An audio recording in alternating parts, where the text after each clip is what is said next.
เราไปเรียนทางด้านภาษาอังกฤษมาก่อนเราก็รู้สึกว่าจบไปจะทำอะไรล่ะอย่างเราก็กินยาจีนมาตลอด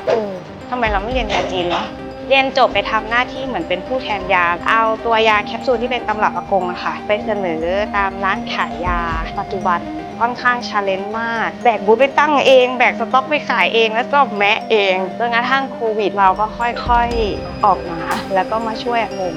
แบบเต็มๆให้มาปรับในส่วนของการจัดเวรระเบียนคนไข้สร้างไลน์ขึ้นมาสร้างเพจ Facebook ขึ้นมาให้ความรู้ทางคลิปแล้วก็ตอบคำถามลูกค้าในไลน์เราต้องพาไปหาลูกค้าถ้าไม่อย่างนั้นเราก็จะค่อยๆตายลงไปปัจจุบันนี้ก็จะเป็นในวัยทำงานมากขึ้นค่ะลูกค้าประจำเยอะหนึ่งเลยเขาชอบในการบริการของเราเหมือนเป็นครอบครัว